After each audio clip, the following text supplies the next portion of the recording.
Let me start with something happening right now. If you've been paying attention online, you may have seen the investigative videos by Mike Winger. He's a former pastor who now ministers exclusively on YouTube.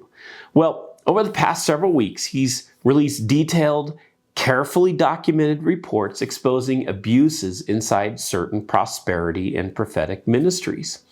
And what's disturbing isn't just the theology, it's the methods. So-called prophets mining Facebook before services, gathering personal information about people in the audience, and then presenting that information as if it were a supernatural word of knowledge from God.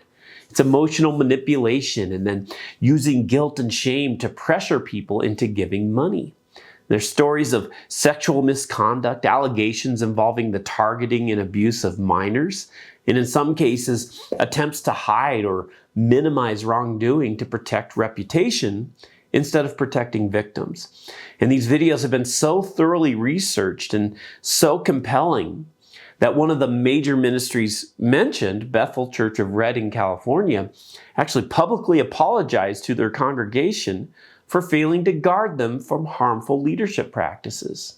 Now, just pause for a second, because some of these ministries, they claim to preach Jesus. They talk about revival. They talk about the Holy Spirit. They talk about miracles. And yet, they're using worldly methods, manipulation instead of integrity, performance instead of holiness, control instead of accountability.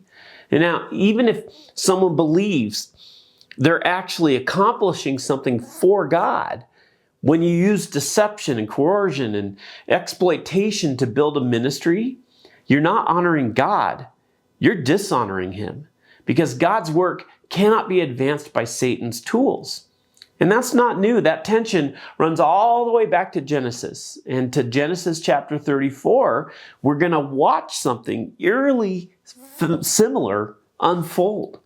God's people, these are God's covenant people, people who bear His name, and yet using wicked, worldly methods to accomplish what they believe is justice. The goal may sound righteous, but the methods are rotten. And here's the principle we're going to see clearly. When it comes to God's people, the ends never justify the means. So let's begin by reading the last couple of verses from our last study in Genesis chapter 33, verse 18.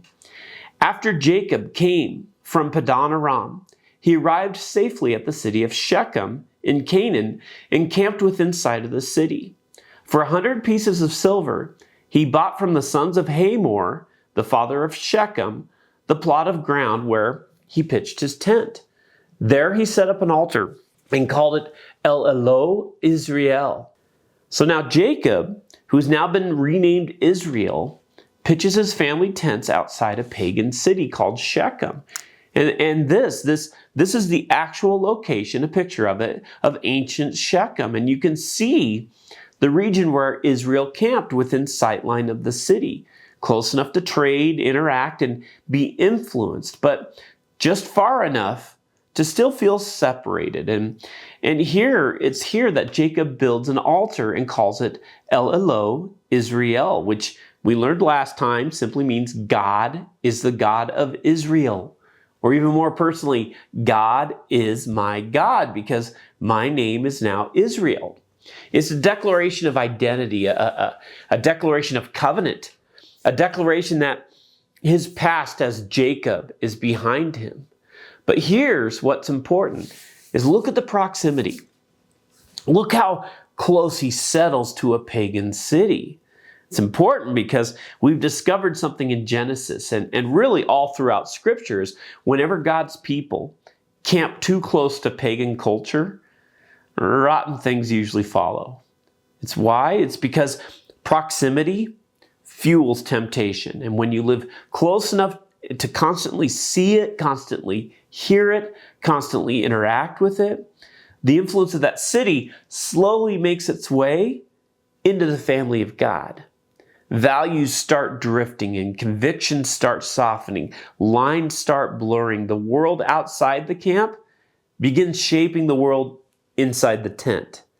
And this dynamic between worldly city and the encampment of God's people, it sets the stage for what's about to happen throughout the rest of the story, because Israel's family, they're going to face crisis, confusion, and compromise. And it all traces its way back to this tension is how close do you live to the world around you? Well, chapter 34.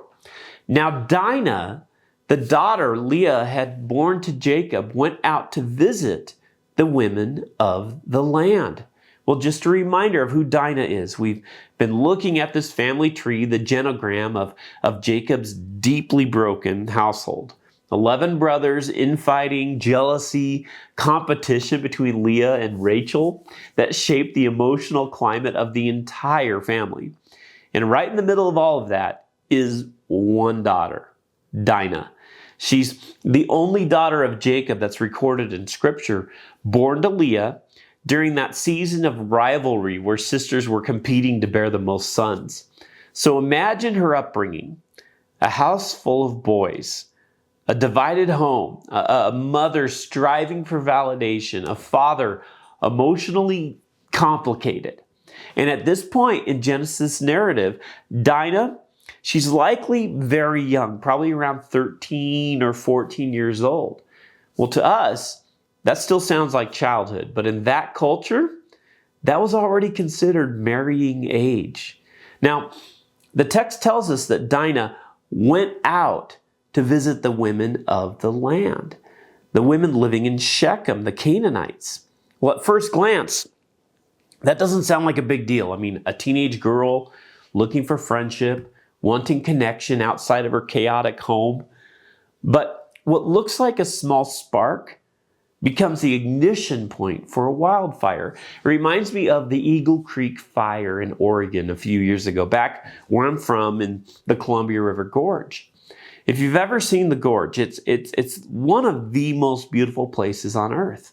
The Columbia River, nearly a mile wide in most points, it cuts through the Cascade Mountains, cliffs rising on both sides, hundreds of waterfalls, including Multnomah Falls, one of the most iconic waterfalls in the country. It was actually designated the first national scenic area in the United States. It's just beautiful. But a 15-year-old boy who was playing with fireworks, and that single careless act burned 78 square miles.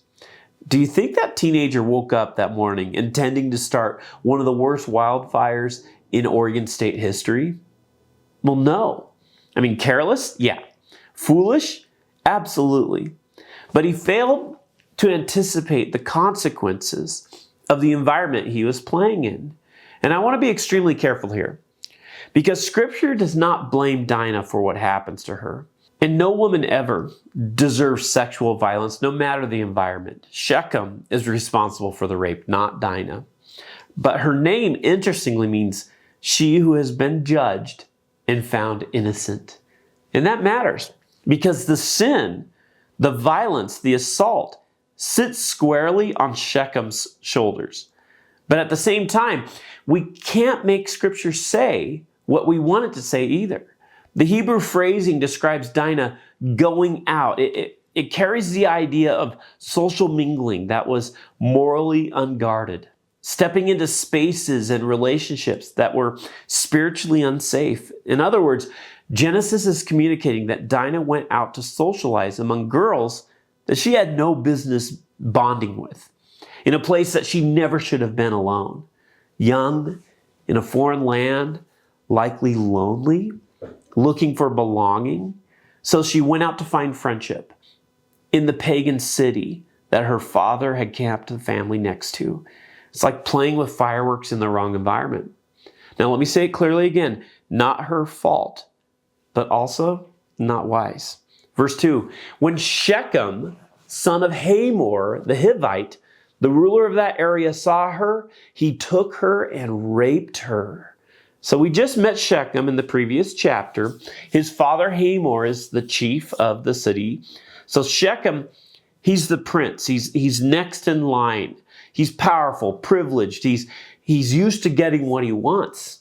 So in a pagan city like Shechem, women, even young teenage girls, they would be treated as property. I mean, that was their lens. Sex wasn't sacred. It wasn't covenantal. It wasn't about protection or lifelong faithfulness. It was about appetite, desire, justified action. And this is the danger of pitching your tent near a pagan city. You cannot expect people who reject God to think or act like people who follow him. And Dinah, she's naive. She believed socially promiscuous behavior in a pagan culture would be harmless. Now, let me be crystal clear. She was not asking to be violated. No woman ever deserves sexual violence. The guilt belongs entirely to Shechem, but wisdom still matters. And there's no reason for her to be socializing in that pagan city. And when you step into an environment shaped by a different moral framework, you're stepping into their value system. Now, here's what complicates the story, is that after Shechem violates her, the text says that Shechem is emotionally attached.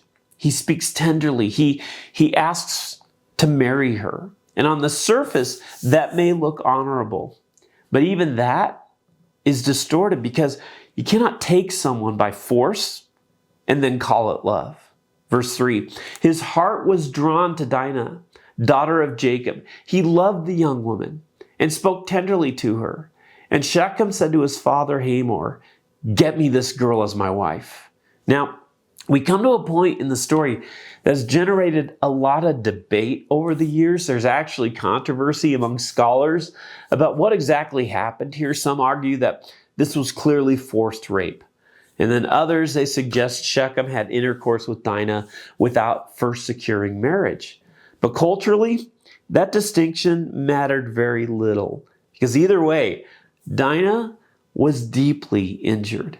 Because in that ancient world, a young woman's virginity wasn't just personal. It was tied to her future, her security, her marital prospects, even her family's honor. So when that was taken, whether by force or by violation of covenant, it carried devastating consequences. In that culture, a woman who had been sexually violated was often viewed as defiled. Shechem injured her terribly. And then, in a twist that reveals the distortion of his moral lens, he begins trying to woo her. The same man who violated her now speaks tenderly to her. He becomes emotionally attached, and he goes to his father Hamor, the chief of the city, demanding, get me this girl as my wife. He wants marriage, but only after he's already taken what marriage was meant to protect. Verse 5, when Jacob heard that his daughter Dinah had been defiled, his sons were in the field with his livestock. So he did nothing about it until they came home. It almost shocks you when you read it. It's like the text is screaming, Jacob, your daughter was just violated. And yet he does nothing. No immediate confrontation, no fatherly outrage, no protective response, just silence. And it leaves you asking the question, why? I mean, if Dinah had been Rachel's daughter instead of Leah's, would Jacob have reacted differently? Because we've already watched his favoritism shape this family. Joseph was favored. Benjamin was protected. Rachel was loved uniquely. So you can't help but ask, did Dinah feel overlooked, unseen? And could that emotional gap have contributed to her seeking connection in unsafe places? Now, we can't say that definitively, but we do know this. A daughter who feels unseen at home is often more vulnerable to seeking belonging elsewhere. Jacob's silence in this moment, it's deafening. And it reminds us that parental passivity can leave dangerous gaps because the lens our children look through is often formed first at home. Verse 6, then Shechem's father, Hamor, went out to talk with Jacob. Now, don't forget the context here because it makes this moment even more outrageous. Hamor, the chief of Shechem, the father of the offender, leaves the city and comes out to meet with Jacob, who is now named Israel. And why does he come? To negotiate, to barter a deal for Dinah to become Shechem's wife. And do you feel the weight of that? He's sitting down to arrange a marriage. And that should have been arranged before his son ever touched her. Shechem reversed the entire order. And once again, Genesis is showing us what happens when two completely different worldviews collide. You have covenant culture and pagan culture. Verse 7. Meanwhile, Jacob's sons had come in from the fields as soon as they heard what had happened. They were shocked and furious because Shechem had done an outrageous thing in Israel by sleeping with Jacob's daughter, a thing that should not have been done. Just a quick side note here, don't miss this detail. The text says that this outrageous act should not have been done in Israel. That's not referring to the man, Jacob, that's now named Israel. It's referring to the people, the nation that God is forming through Abraham and then Isaac and now Jacob. For the first time, we're starting to see this family spoken of not just as individuals, but as a covenant community, the people of Israel. God is shaping a nation, and part of shaping that nation is shaping the moral lens they view the world through. In other words, there are things that may be normal in pagan culture, but they are never to be normal among God's people. Israel was meant to live by a different standard. And in their eyes, she has been stained by a pagan violator. The language used in the text to describe what was done to her carries the idea of defilement, impurity, like someone marked by a skin disease, unclean, excluded from the community until cleansing was restored. Well, that's how severe they viewed this violation. So they're furious, enraged, and rightly so. I mean, seek justice, they want to seek it for their sister. But now the question becomes, will they respond as God's people, or will they respond like the world? And honestly, they don't yet have the Mosaic law, which would later provide clear principles for pursuing justice, even in circumstances like this. At this point in the story, they don't have that framework. So it isn't entirely clear how they should have responded, but what is clear is the difference between vengeance fueled by rage and justice shaped by righteousness. And what we're about to see is unfold is what happens when wounded men pick up worldly methods while claiming righteous justice. Because when it comes to God's people, the ends never justify the means. Verse 8, but Hamor said to them, my son Shechem has had his heart set on your daughter. Please give her to him as his wife. Intermarry with us, give us your daughters, and take our daughters for yourselves. You can settle among us. The land is open to you. Live in it, trade in it, and acquire property in it. Well, there it is. The danger of pitching your tent next to the world in full living color. Hamor, he steps forward trying to calm the situation. He essentially says, hey, my son loves your daughter Dinah. He wants to marry her. And then he makes what, from a worldly perspective, sounds like a generous offer. Here's the deal. Let's intermarry. Our families can become linked. You can settle permanently in the land, own property, gain full citizenship rights. We'll trade together. You'll have the same privileges as every other Canaanite. Well, on paper, that's a fantastic deal. Your sister's reputation is restored. You're no longer outsiders. You're no longer wandering shepherds. You become established, respected, integrated, full-fledged Canaanites. From the lens of the world, that's a win. Security, stability, economically, but social acceptance. But do you see the problem? Is that it has nothing to do with God's will and everything to do with abandoning it. God was not building Israel to become Canaanites. He was building Israel to become a holy nation. Just means set apart, different, distinct. The enemy doesn't always destroy through open warfare. Sometimes he destroys through assimilation, through compromise, through a deal that sounds reasonable. Because if Israel merges with Canaan, if covenant dissolves into culture, well, then the nation God promised to use to bring the Messiah disappears. This isn't just a family negotiation. It's a spiritual crossroads. Shechem's dad has been doing all the talking now. But Shechem himself, he's going to try to sweeten the deal in verse 11. Then Shechem said to Dinah's father and brothers, "Let me find favor in your eyes, and I will give you whatever you ask. Make the price for the bride and the gift I am to bring as great as you like, and I'll pay whatever you ask me. Only give me the young woman as my wife." So Shechem's his aggressiveness reveals just how broken his worldview really is. He tells them, just name your price. Whatever dowry, whatever gift, whatever payment, I'll give you anything you ask. Just let me marry her. Do you hear what he's doing? He thinks this can be solved with money. He thinks covenant violation can be repaired with a transaction. He thinks dignity can be purchased, but the brothers, they're still outraged because their sister, she's not a commodity. She's not livestock. She's not property. She's not a bargaining chip. Shechem has injured her, and now he's trying to pay them off. Well, that's the worldly, pagan lens. In his mind, this is generosity. In their mind, it's an insult.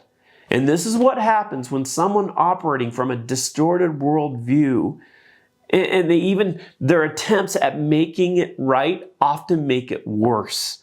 Because when your lens is broken, you misdiagnose the problem.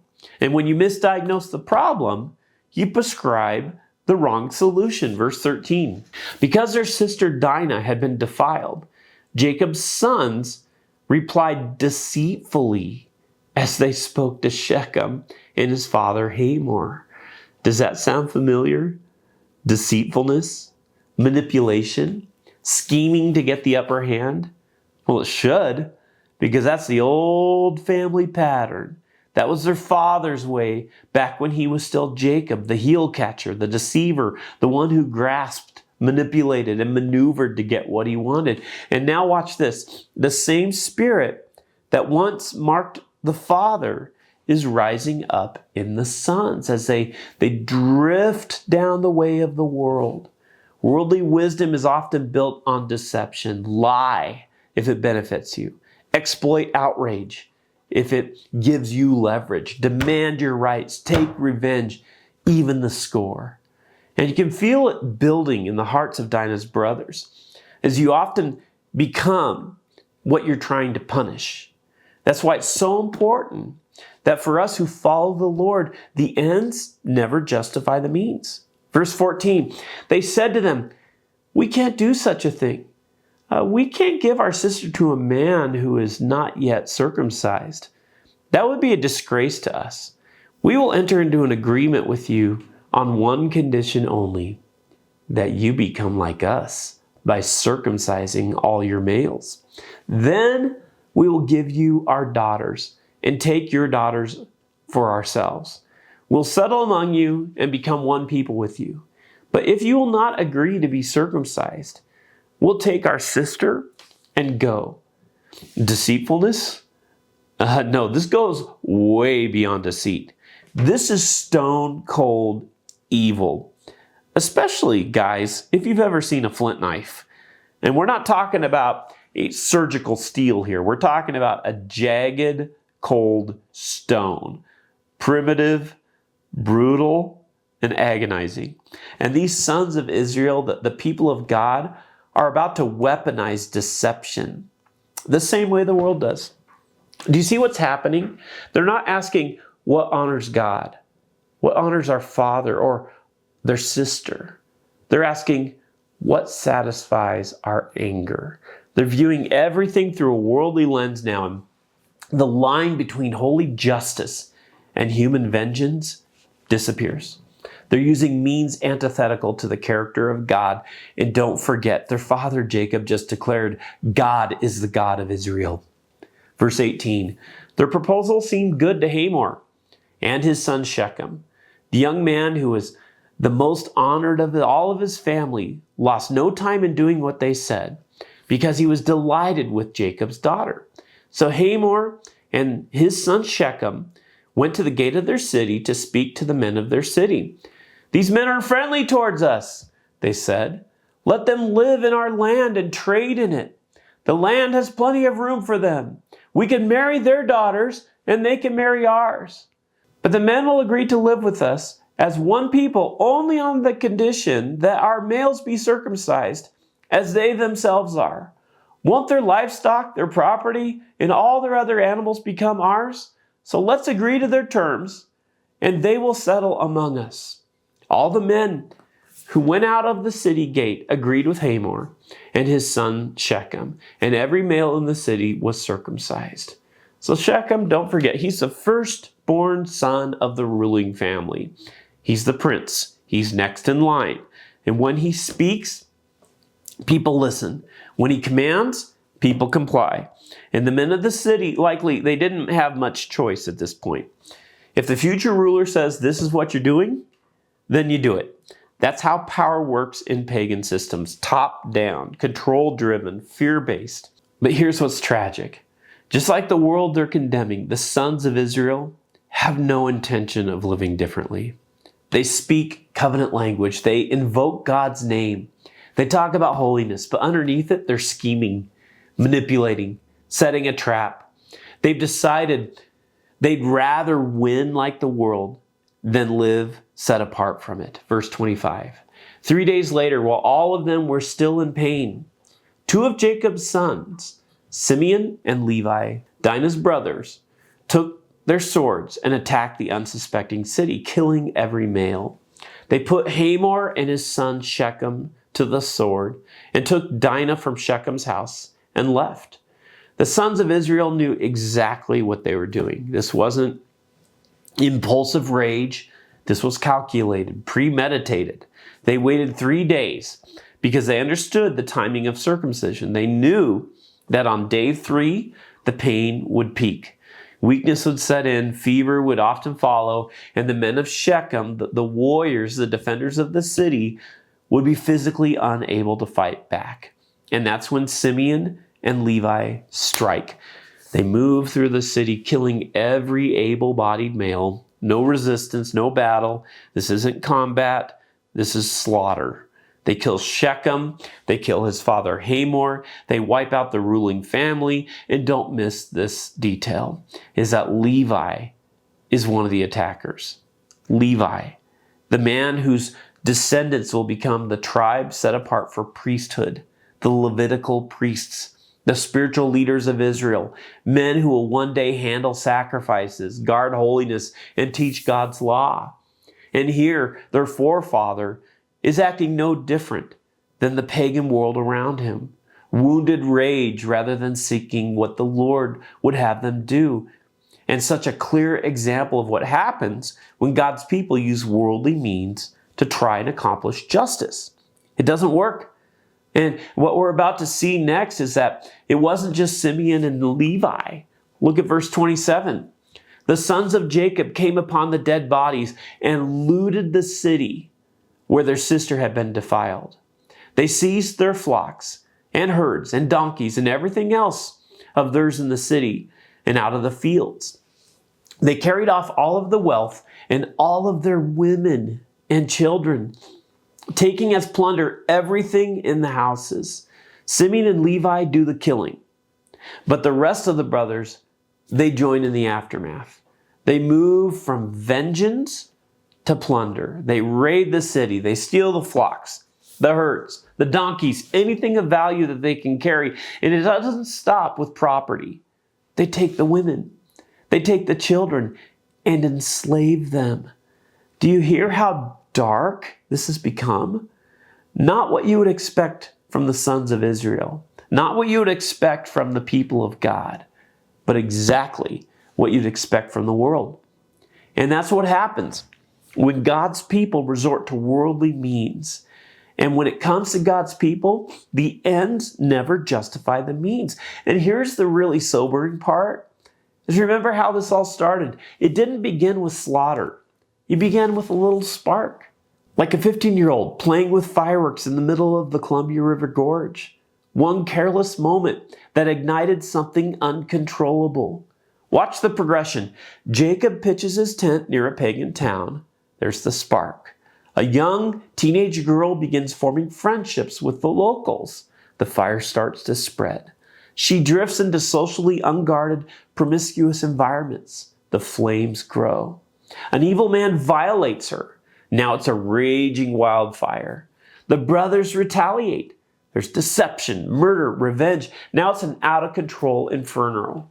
And when you step back and look at it from a distance, it's easy to see the destruction, rape, murder, deceit, vengeance. And we all look at that and say, yeah, that's pure evil, clear as day. But here's the challenge. It's so much harder to see the sparks in our own lives. The small compromises, the proximity to unhealthy influence, the harmless environments we justify, the little fires we play with, assuming we can control them. But a biblical lens reminds us, if you want to live differently, don't play with fire, because sparks turn into flames. Flames turn into wildfires, and wildfires, they turn into infernos that consume far more than you ever intended. The prophet Isaiah described this process in Isaiah 9, verse 18. Surely wickedness burns like a fire. It consumes briars and thorns. It sets the forest thickets ablaze so that it rolls upward in a column of smoke.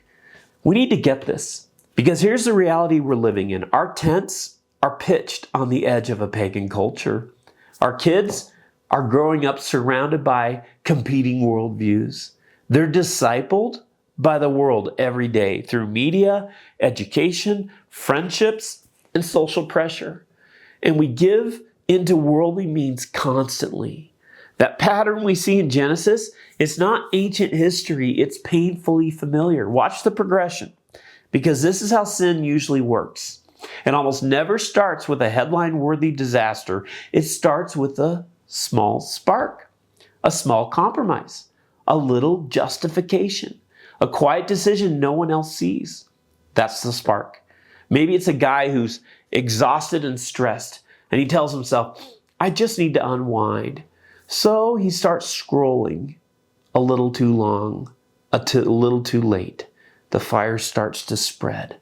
Then it's not like I'm doing anything. I'm just looking. I'm just clicking.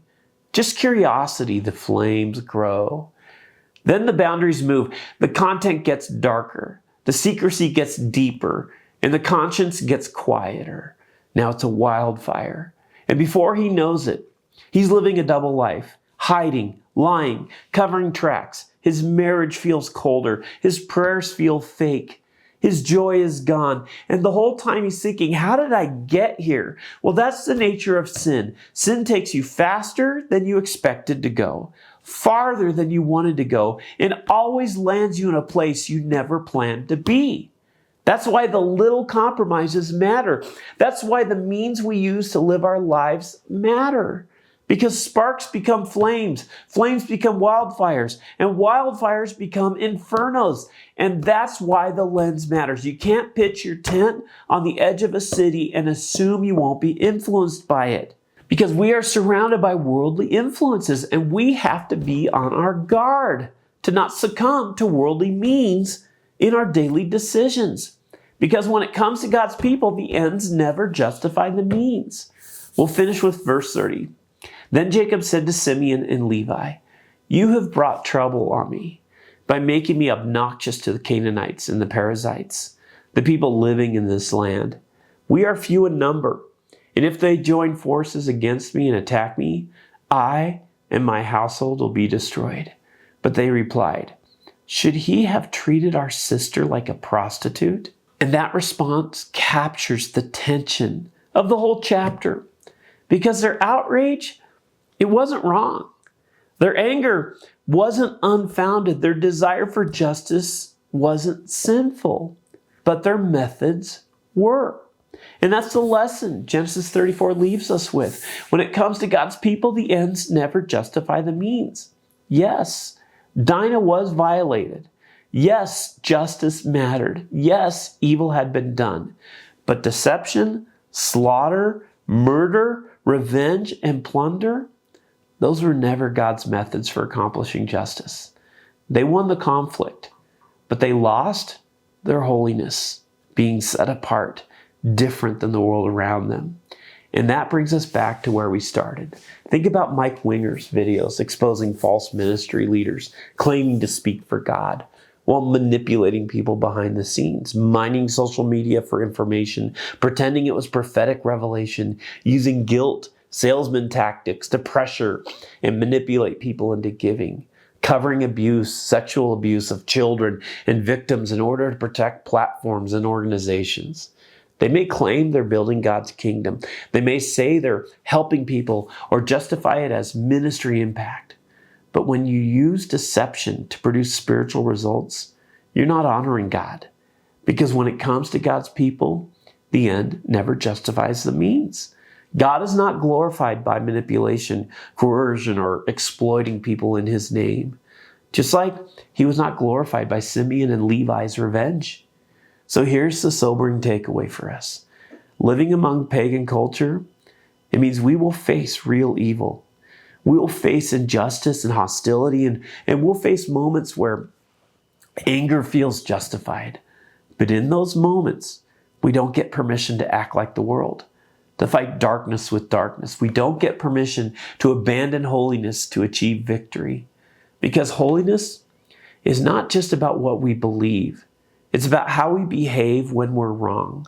So the question of Genesis 34 leaves with us is this, is when you're hurt, when you're angry, when you want justice, will you pursue it in God's way or in the world's way?